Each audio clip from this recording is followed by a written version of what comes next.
Assalamualaikum warahmatullahi wabarakatuh. Bismillahirrahmanirrahim. Ila hadratin nabiyil mustafa Muhammad sallallahu alaihi wasallam wa ala alihi wa sahbihi ajma'in. Lahumul Fatihah. A'udzu billahi minasyaitonir rajim. Bismillahirrahmanirrahim. Alhamdulillahi rabbil alamin arrahmanir rahim maliki yaumiddin iyyaka na'budu wa iyyaka nasta'in ihdinas siratal mustaqim siratal ladzina an'amta 'alaihim ghairil maghdubi 'alaihim waladdallin ighfirli wa liwalidayya amin hadiyatan minna ila masyayikhina wa muallimina wa limurabbi ruhina wa liman jana wa limursyidina ulama'ina wal mu'addis wal masyayikh nahdatil ulama ajma'in wa awliyati sa'ati wal isama ajma'in khususan ila ruh sultanil awliya Syekh Abdul Qadir Jilani radhiyallahu an wa usul ilmuhi musannif alif kitab sulat taufiq al-alim al-alama al-habib as-sayyid as-syekh al-faqih bin Tahir bin Hashim Alawi Hadramani Asy'ari arwah syekhina fil mahad tubuh ireng Jombang ajma'in wa illa arwahi masyayikhina fil mahad Darul Ulum Rejoso Peterongan Jombang ajma'in wa jami'i usulihim wa furu'ihim wa azwajihim wa dzurriyyatihim wa ahli silsilatihim wa muridihim wa muhibbihim wa jam'iyatihim wal akhidina minhum radhiyallahu anhum thumma ila abaina wa ummahatina wa jaddina wa jaddatina wa ila arwahi man fataha hadhil ayah man aqamaha wa jami'il muslimina wal muslimat wal mu'minin wal mu'minat al ahyahum wal anwat khusus ila arwahi ahli kubur man hadar hadzal majlis ghafarahumullah lahumul Fatihah. A'udzu billahi Bismillahirrahmanirrahim. Alhamdulillahi rabbil alamin arrahmanir rahim maliki yaumiddin iyyaka na'budu wa iyyaka nasta'in ihdinas siratal mustaqim siratal ladzina an'amta 'alaihim ghairil maghdubi 'alaihim waladdallin rabbighfirli wa liwalidayya bi barakati majlis ilmi kita sedaya diparingi sehat afiat batin kathah lan barokah rezekine yo akhirat lan boten alangan kang biidznillah wa Allah lahumul Fatihah. A'udzu billahi minasyaitonir rajim. Alhamdulillahi rabbil alamin. Ihdinas siratal mustaqim siratal ladzina an'amta 'alaihim ghairil maghdubi 'alaihim waladdallin rabbighfirli wa liwalidayya amin. A'udzu billahi minasyaitonir rajim. Bismillahirrahmanirrahim. Alhamdulillahi rabbil alamin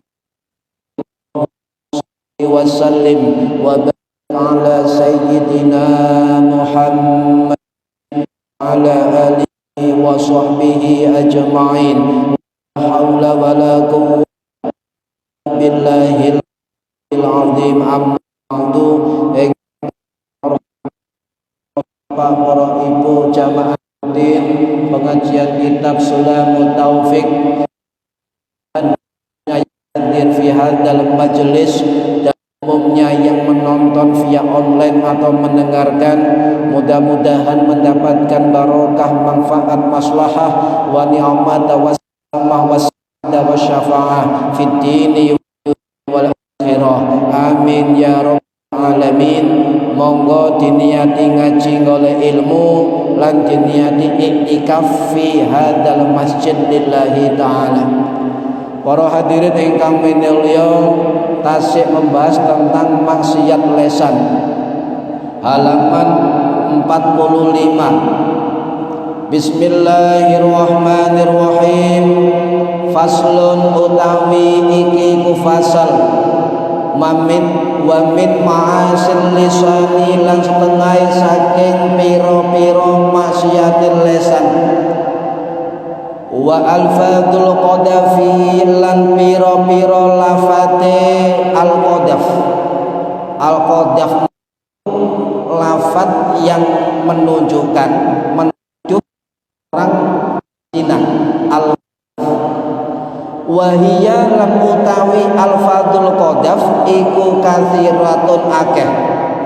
Hasiluha utawi hasile alfadul qadaf iku kullu kalimatin saben-saben kalimat tunsabu kang den bangsaake ingsanan kang den bangsaake apa kullu kalimatin insanan ing manungsa aw wahidan utawa wong siji min qarabatihi saking kerabate qadhif ila zina marang zina fahiya lan mongko utawi kalimat iku qadhafun nuduh wong zina liman nasaba marang wong sing dibangsake az-zina ilaihi maring man ima ono nalikane sorihan hale terang mutlakon ima sorihan ono nalikane kelawan terang mutlakon hale mutlak au kinayatan utawa kelawan kinayah sindiran wayu haddu lan den had den hukum sapa al-qadhifu wong sing nuduh zina ila samanina tumeka 80 apane jaldatan cambukan warroki kulan utawi hamba sahaya iku nisfuha separone samanina jaldatan. Para hadirin ingkang minulya perbuatan maksiat lesan adalah al-qadhful zina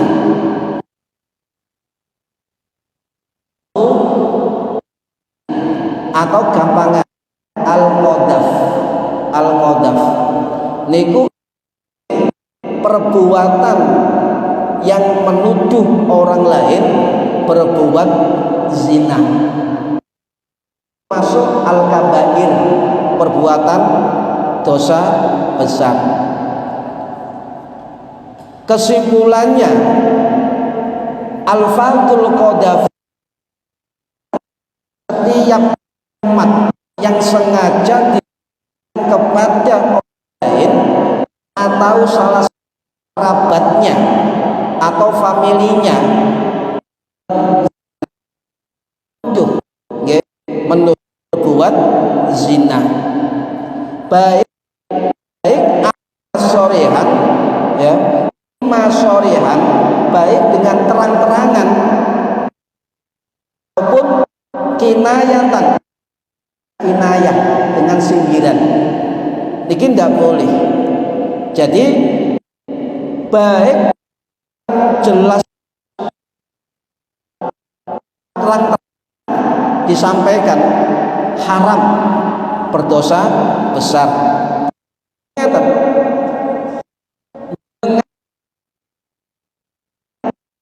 Awal buat niki berarti menuduh secara langsung kepada seseorang untuk katanya berbuat zina.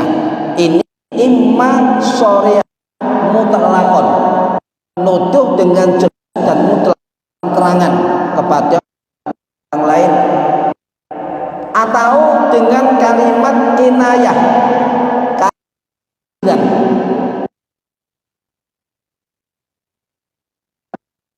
kinai gak terang tapi kamu nyun saya mari ambek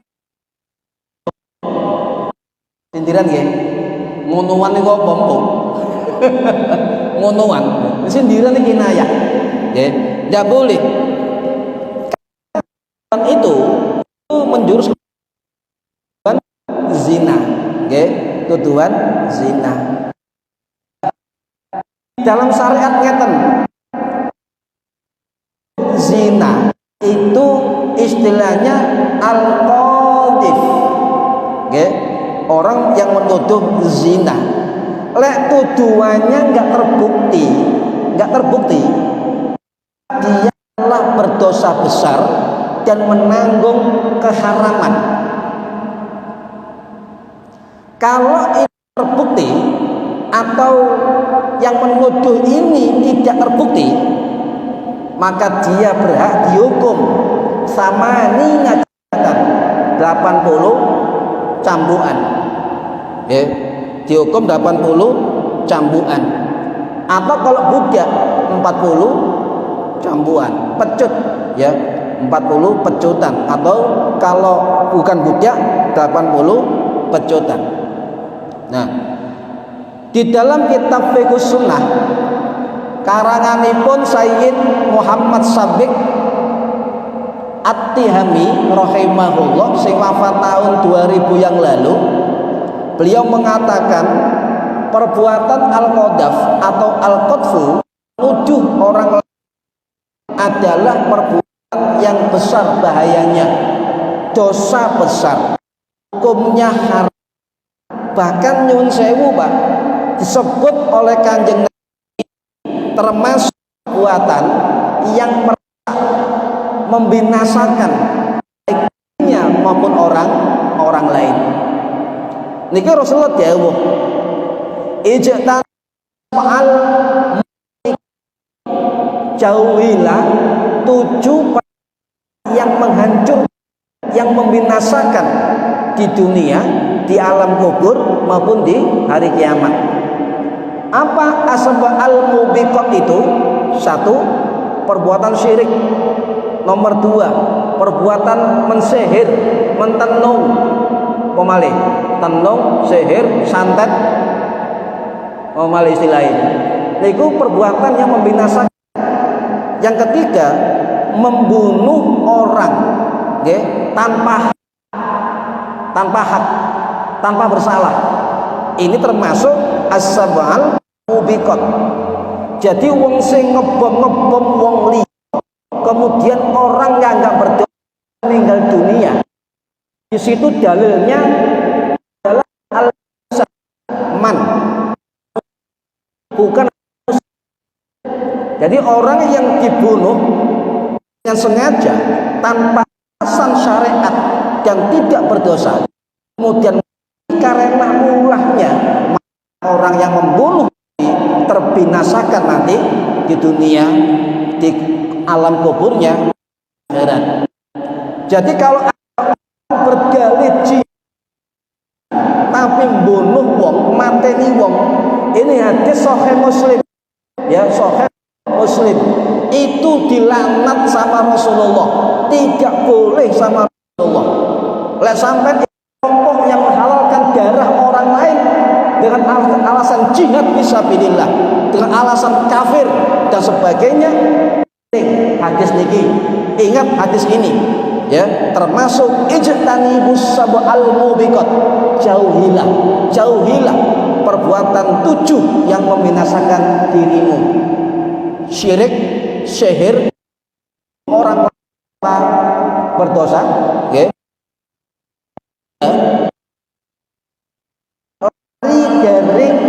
Lari dari peperangan, okay. Lari dari peperangan, memakan harta yatim, tidak boleh. Jadi siapapun yang punya amanah memegang atau memanage anak yatim, hati-hati, tidak boleh dimakan untuk kepentingan sendiri. Kata Rasulullah apa? Menuduh orang lain berbuat zina.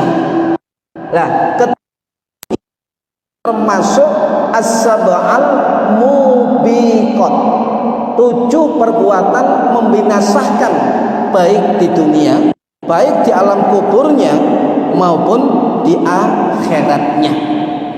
Ini Pak, okay.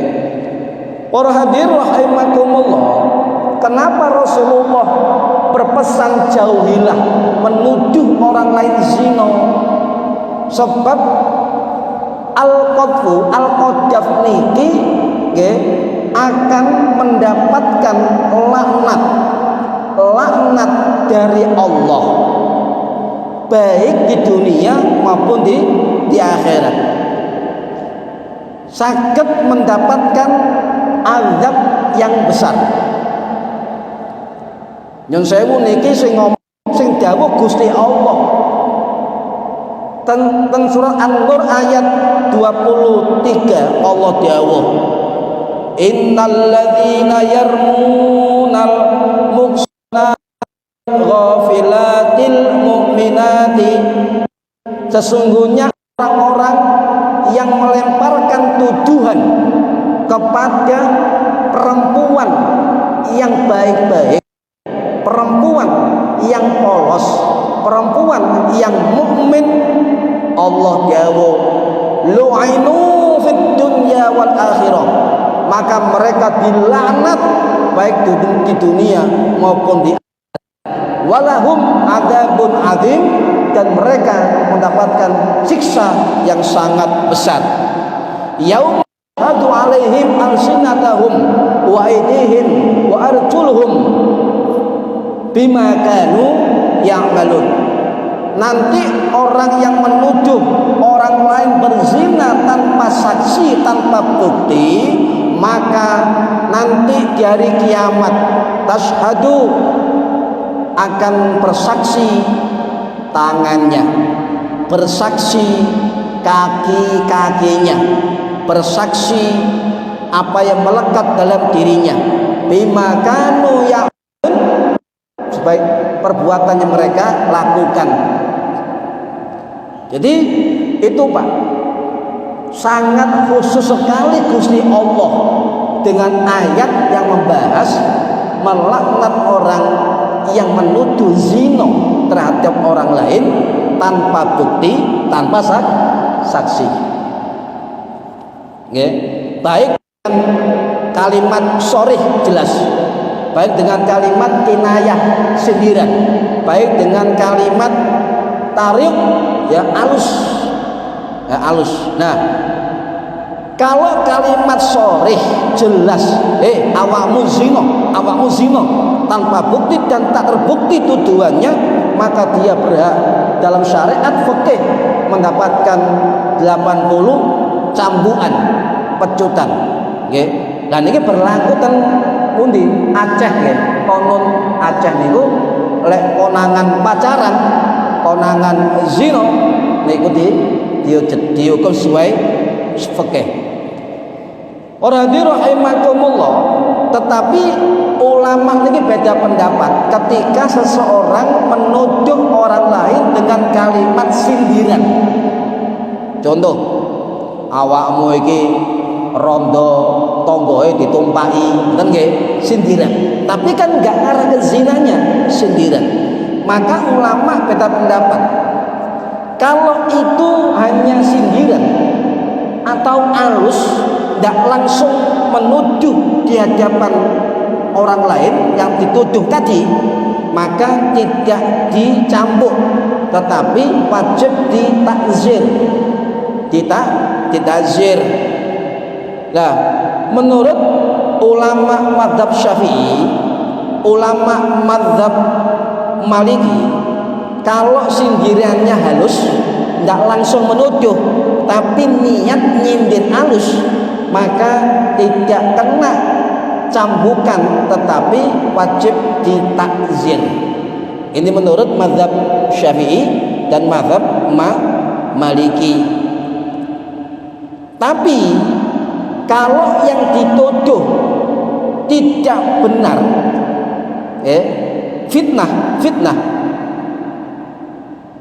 Dalam mazhab Syafi'i dikatakan dan mazhab Hambali sing tertuduh sing difitnah tadi memaafkan, nggih, memaafkan. Kula niki dituduh zina, tapi kula niki mboten zina. Kula sepuro apa sing dituduhkan terhadap saya misalnya. Maka menurut jumhur ulama, kalau sudah dicabut dan diberi maaf oleh yang difitnah, maka tidak berlaku samanina jaldah, 80 cambukan. Sebab alasannya itu termasuk hak adami, hak kemanusiaan, bukan hakullah, bukan haknya Allah. Tetapi kalau panjenengan pengikut mazhab Hanafi masih wong mau wis nyepuro nggih, tetep dicambuk 80 kali. Dan ini beda pendapat para hadirin rahimakumullah, nggih. Kecuali ngeten Pak, ana wong lanang duwe bojo. Wong lanang mau ngerti dengan mata sendiri, yang saya nggih, istrinya zina dengan orang lain. Zina dengan orang lain, kemudian bersumpah di hadapan istrinya, demi Allah aku gak ridho, misalnya aku bersumpah demi Allah sing kon zina mau gak tak akoni anak nang jero hasil perzinahan, boleh. Ini namanya hukum li'an. Tetapi ingat sama, kalau suaminya menuduh istrinya nggak terbukti, maka tetap kena hudud, kena hukuman 80 cambukan. Jadi harus lek ana wong dituduh zina, maka harus menyaksikan 4 orang. Disaksikan 4 orang, atau pezina tadi itu mengakui. 2 cara Pak. Iku lo zina, ndak langsung kemudian rame-rame kita, bukan, harus mendatangkan 4 saksi, atau pezina tadi ngaku kalau dirinya telah berzina, baru berlaku hukum had atau hudud samanina jaldah. Ya, nggih. Nah, kalau sudah begitu para hadirin, ya, maka perlu dibuktikan. Makanya kita selaku masyarakat muslim yang paham ilmu fikih misalnya, ketika ada isu si A zina, si B zina, si C zina, atau info orang lain iku lho bojomu zina, jangan langsung, karena ada tahapan-tahapan yang perlu dilakukan dan dipenuhi ketika orang lain menuduh zina terhadap orang lain. Loh, nanti ngeten Pak, zaman Kanjeng Nabi ono sahabat yang dirajam apa? Dia sawat watu sampai mati. Sahabat Nabi niki. Sahabat Nabi sing namine Ma'is bin Malik. Ketika syahwatnya tinggi, gak kuat nahan, kemudian berbuat zina dengan perempuan lain. Setelah berzina, sahabat Ma'is bin Malik niki marani Kanjeng Nabi, ya Rasulullah, tolong bersihkan saya ya Rasulullah. Ono apa? Tolong bersihkan dosa saya ya Rasulullah. Insya Allah diampuni Allah. Ya Allah, ya Rasulullah, tolong bersihkan dosa-dosa saya. Kanjeng Nabi penasaran, awakmu ki lho bolak-balik njaluk tolong berseni dosa, apa sing kon lakoni ya Ma'is bin Malik? Jawaban Ma'is, ya Rasulullah, saya barusan berzina. Loh, ngaku Apa kata Rasulullah? Sampeyan telah berdosa, maka sampeyan harus dirajam. Dirajam. Nggih. Sebab napa? Ma'is bin Malik niki telah beristri. Akhirnya dipendem awake karek ndase tok, kepalanya dirajam, disawati watu sampai meninggal dunia. Ya, ini hati-hati, Pak. Baik laki-laki maupun perempuan. Lek sing zina niku wong sing duwe bojo lho nggih, lek dalam Islam lho nggih, niku dirajam sampai mati. Baik yang laki-laki maupun yang perempuan.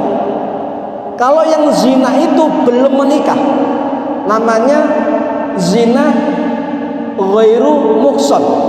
Sik Joko sik perawan zina, maka dicambuk atau dilempar batu sebanyak 100 kali. Kemudian diasingkan selama 1 tahun. Berhubung negara kita yang dikuasai ulil amri, maka yang berlaku adalah kebijakan atau hukum ulil amri. Nggih. Para hadirin rahimakumullah. Ya. Zina yang paling gede adalah zina kemaluan, zina farji. Ya, zina farji, zina kemaluan. Itu zina yang paling besar. Tapi Kanjeng Nabi niki semerep lek umat niki lemah. Maka beliau mengatakan setiap umatku niku pasti berbuat zina. Cuma namanya zina alaman. Zina alaman niku zina sing dilakoni oleh panca indera. Nah niki panca indera. Niki hadis riwayat Bukhari Muslim. Nggih. Kutiba ala bani Adam nasibuhu minaz zina mudrikun dzalika la mahala. Nabi dawuh satemene menungso telah ditentukan nasibnya, perzinahannya yang mustahil dan pasti akan dijalaninya. Namanya zina al-laman. Apa saja kata Nabi? Fal ainani zinahuma an-nadru. Kedua mata kita itu seperti zina keduanya ketika melihat perbuatan maksiat, ketika melihat aurat perempuan orang lain. Zina mata. Ini katakan Kanjeng Nabi. Angel nggih. Kadang-kadang buka HP, buka medsos. Gak sengaja ketemu sapi udo. Nah, nggih. Gak sengaja. Kanjeng Nabi pun semerep umat ini lemah untuk menahan matanya. Ya. Yang kedua, wal udhunani zinahuma al istima. Kedua telinga itu bisa berzina mendengar apa? Kisah-kisah porno, mendengar macam-macam yang bersifat dosa.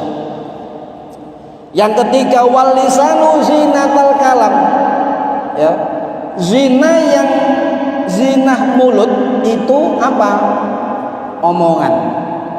Nggih, omongan pornografi, omongan-omongan sing menuduh orang lain, sing nyerempet sapi mulus-mulus niku. Nah, niku termasuk apa? Lesan. Kemudian wal yadu zinaha, tangan ini juga berzina. Kenapa berzina? Adalah al-bad'su, memegang, meraba sesuatu yang bukan mahramnya. Ya. Warijlu zina al-khuta, dan zinanya kaki adalah melangkah ke tempat-tempat perzinahan. Ya. Wal qalbu, dan zinanya hati kata Nabi, yahwa wa yatamanna, selalu berangan-angan, berkeinginan untuk napa? Zina, berkeinginan untuk ngambung wong liya dan sebagainya, berkeinginan, itu zina hati. Tapi kata Kanjeng Nabi, wa yusaddiqu dzalikal farju wa yakdzibuhu. Ya, hati ini itu akan meneruskan atau menolak, letaknya, batasannya adalah zina farji, zina kemaluan. Inilah zina, dosa terbesar. Loh, ada. Niki para hadirin rahimakumullah, nggih. Makanya Kanjeng Nabi dawuh, mata pikiran itu sumber dari hati ini bergejolak. Ya, bergejolak. Pandangan mata itu bisa khianat dari hati. Pikiran kita bisa khianat dari hati. Ya. Ya'lamu kha'inatal a'yuni wa ma tukhfis sudur. Gusti Allah niku semerep pandangan mata kita yang khianat. Ya, yang khianat baik yang terang-terangan maupun apa, wa ma tukhfis sudur, sing ana nang jero dodo. Semua ya'lamu diketahui oleh Gusti Allah.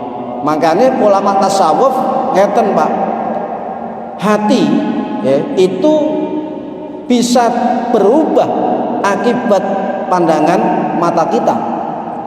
Lintasan hati kita bisa berubah dengan lamunan, dengan khayalan di pikiran kita. Ya, dari mata dan pikiran itu bisa menjadi gejolak di dalam hati kita. Fantasi negatif, ngelamun negatif, bayangno bojone wong, bayangno artis udo, bayangno sapi mulus, ya, itu termasuk khayalan yang di dalam dada pikiran, dan itu akan diketahui oleh Allah Subhanahu wa ta'ala. Wong lek biasa duwe pikiran ngeres, pikiran zina lho nggih, iku pasti wong iku pasti males, pasti akan menyesal, pasti lemah dan sia-sia.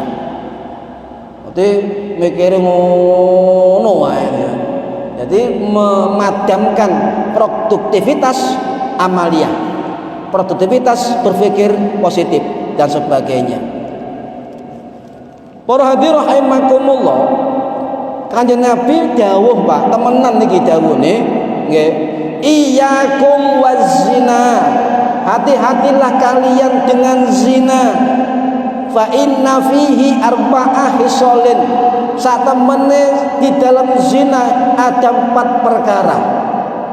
Napa niku 4 perkara? Yadhabul bahai anil wajhi, akan dihapus cahaya wajahnya nanti di akhirat. Peteng dedet wajahnya, gak ketok beles. Kanjeng Nabi gak kenali peteng dedet, wis peteng dedet ati wajahnya dedet bisa. Jadi yadhabul bahai anil wajhi wa yuqta'ur rizqa, wong sing zina niku akan memutus keberkahan rezekinya, rezeki dirinya, rezeki keluarganya, rezeki anak-anaknya, rezeki keturunannya. Hati-hati Pak. Imam Syafi'i nate ditangetian, wahai Imam, bagaimana pendapat Anda tentang orang zina? Imam Syafi'i dawuh, jauhilah zina, sebab zina itu kata Imam Syafi'i adalah hutang keturunanmu.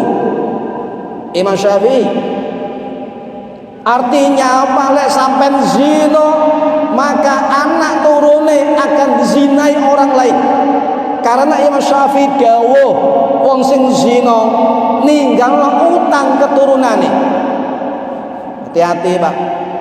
Makanya betul kemuliaan nasab atau turunan tergantung kemuliaan kita untuk membuat nasab yang mulia, dimulai dari diri kita sendiri sampai menurunkan anak cucu berkat kebaikan kita jauh dari perbuatan zina. Masya Allah. Kemudian yang keempat apa? Yang ketiga apa? Wa yuskhitan rahman, dan dia terputus dari rahmati Gusti Allah. Makanya dewe anak lagi pacar kawin noe rabe noe, soalnya nopo kuatir zina. Niki yang terakhir apa? Wa yujibul juluda finnar, dan orang yang berzina akan kekal di dalam neraka, kekal di dalam neraka. Niki para hadirin rahimakumullah, lah bagaimana cara ketika orang itu tidak terlanjur berzina kemudian tobat dumateng Gusti Allah, apakah tobat diterima oleh Allah atau tidak? Jumhur ulama mengatakan kalau itu orang betul-betul bertobat dari zina, betul-betul sungguh-sungguh bertobat, maka Allah akan mengampuni dosa perzinahannya. Tapi aja dibaleni, nggih, aja dibaleni. Napa taubate zina? Nggih. Taubatan nasuha. Kalau nate di tangleti tiyang, kalau nom-nomane nyun sewu Pak Haji Sobondoli, nggih saestu rumin Sobondoli. Kalau niki akhire nggih tobat terus pundi cara tobaté? Kalau jawab taubatan nasuha, tobat sing temenan sebelum ajal sampean datang. Kalau sampean nggak bertobat dari perzinahan sampean dan ajal sampean datang, maka kematian sampean dicatat sebagai orang yang berzina di hadapan Allah Subhanahu wa taala. Terus pundi 5 syarat. 1, menyesali perbuatan zina yang telah dilakukan dengan tulus dan niat yang murni karena Allah Subhanahu wa taala. Terus pundi ukurane sampai nyesel perbuatan zina niku wau, nangis terseduh-seduh di hadapan Allah, nangis temenan Allah, soalnya temenan. Lek sampeyan nyesel tok, air mata sampeyan tidak mengeluarkan air mata penyesalan, maka berarti sampai gak sungguh-sungguh bertobat menyesal dari perbuatan tersebut. Ono sing tobat nangis-nangisan, ya Allah, tapi gak ono banyu matahe. Sebab nyun sewu kata Imam Ghazali, wong sing nyesal dengan perbuatan dosa, penyesalan itu di dalam hatinya dan keluar dengan air mata. Dalu-dalu tobat nang Gusti Allah, menyesal Gusti Allah.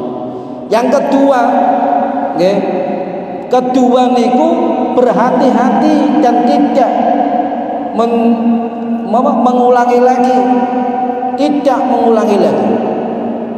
Kemudian bertekad kuat untuk menghapus semua itu. Dan yang keempat, mohon ampun istighfar dumateng Allah Subhanahu wa taala dengan lesannya, dengan hatinya, dengan pikirannya, dengan perbuatannya. Lengkap, Pak. Gak iki tok. Astagfirullahaladzim, astagfirullahaladzim, akeh tunggale. Makanya abot wong tobat niku abot. Lesannya, pikirannya, hatinya, perbuatannya itu cermin dari istighfarnya kepada Allah Subhanahu wa taala. Kemudian yang abot nopo, kembalikan hak-hak yang sampean zinai. Contoh, ana bojone wong dizinai, njaluk sepuro. Apa yang hilang dari dirinya, lakukan. Apa sing ilang? Martabate, dunyane, pemuliaane, nama baike, kembalikan. Angel iki. Saleh dhewe zina. Angel, Pak. Nggih. Dan jangan lupa setiap malam lakukan sholat taubat, sholat sunnah taubat.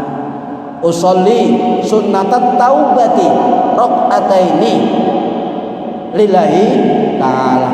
2 rakaat koyok sembahyang biasa, cuma niate usolli sunnatat taubati rakaataini lillahi ta'ala. Mari salam istighfar saake-ake, DP nagusi Allah, nangis nagusi Allah, istighfar hatinya, istighfar pikirannya, istighfar mulutnya, istighfar perbuatannya. Dibuktikan ya, penbengi sholat taubat, penbengi sholat taubat itu menunjukkan kesungguhan kepada Allah Subhanahu wa taala. Ya. Jadi sapa sing salat taubat 2 rakaat minimal sekali seumur hidup, nggih, hidup, maka dia dicintai Allah, maka dia diampuni dosa-dosa, maka dia termasuk oleh rahmate Gusti Allah dan termasuk oleh dungane malaikat. Sapa salat taubat istighfar njaluk sepuro nang Gusti Allah, malaikat melok ngamini salat sunnah taubat. Carane biasa, kaya sunnah biasa, cuma niate salat sunnah taubat. Lek gak iso cara Arab, niat ingsun salat sunnah taubat 2 rakaat lillahi ta'ala. Loh, aku gak tahu dosa, yo gak apa-apa. Makanya seumur hidup sekali minimal kita sholat taubat sunnah taubat di hadapan Allah Subhanahu wa taala. Waktune mari isya sampai subuh. Ini paling apik. Awan yo monggo. Itu paling apik mari isya sampai subuh. Sholat sunnah taubat. Apa malih nyun sewu, Pak? Wong jane wong zina niku nggih ngoten niku, perbanyak istighfar. Kapanpun, dimanapun, istighfar terus, istighfar terus. Sering-sering maca subhanallah wa bihamdi, subhanallahil azim, subhanallahi wa bihamdi, subhanallahil azim. Kanjeng Nabi dawuh, sapa sing maca subhanallah wa bihamdi, subhanallahil azim ping 100 sedina sewengi, maka dosanya akan dihapus walaupun sebut kayak lautan, ya dihapus. Sering subhanallah wa bihamdihi subhanallahil azim, atau membaca astaghfirullahaladzim alladzi la ilaha illa huwal hayyul qayyum wa atubu ilaih ping 100. Ya niku dosa-dosa akan gugur. Tapi gak ikut tok, sedekah yang banyak, sedekah.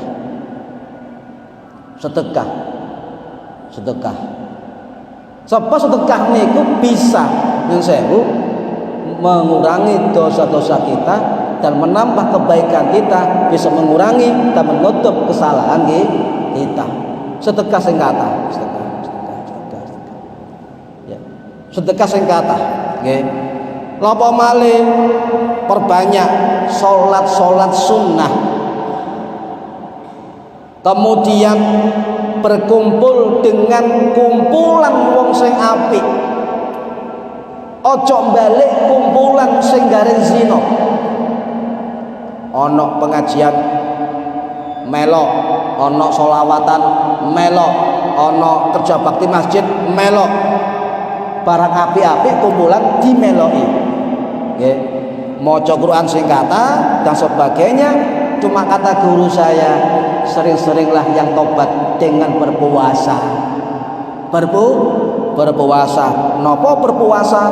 Sebab poso niku tamenge syahwat. Tamenge syahwat.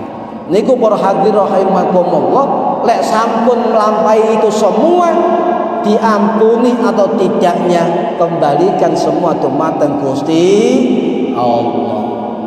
Sing penting ikhtiar tobat marang Gusti Allah. Ya, mugi-mugi manfaat fid dini wad dunya wal akhirah. Al-Fatihah. A'udzu billahi minasyaitonir rajim. Bismillahirrahmanirrahim. Alhamdulillahirabbil alamin.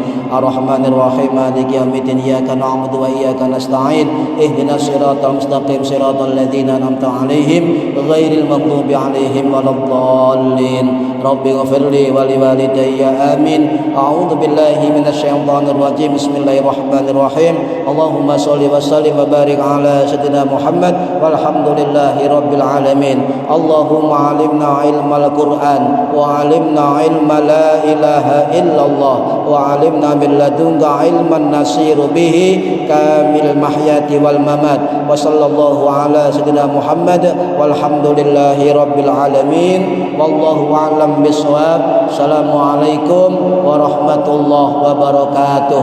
Allahumma sholli ala Muhammad